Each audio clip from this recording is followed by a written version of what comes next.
ഇത്തവണത്തെ കേരള രാജ്യാന്തര ചലച്ചിത്രമേളയിൽ ഏറ്റവും ചർച്ച ചെയ്യപ്പെട്ട മലയാള ചിത്രങ്ങളിൽ ഒന്നായിരുന്നു ആനന്ദ് ഏകർഷി സംവിധാനം ചെയ്ത ആട്ടം.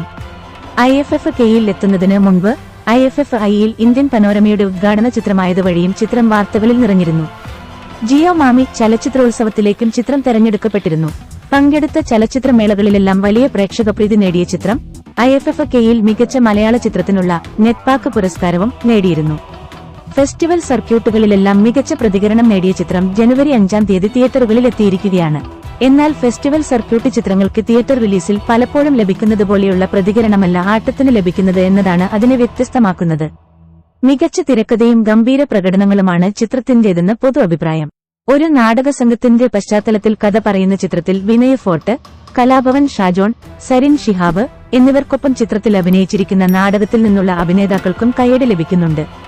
ആദ്യാവസാനം പിടിച്ചിരുത്തുന്ന ചിത്രമെന്ന അഭിപ്രായം വന്നതോടെ ചിത്രം ഈ വർഷത്തെ ആദ്യ മലയാളം ഹിറ്റ് അയക്കാനുള്ള സാധ്യതയുണ്ട്. എന്നാൽ അടുത്ത ദിവസങ്ങളിലെ തിയേറ്റർ പ്രതികരണങ്ങളിൽ നിന്ന് മാത്രമേ ഇക്കാര്യം സ്ഥിരീകരിക്കാനാവൂ.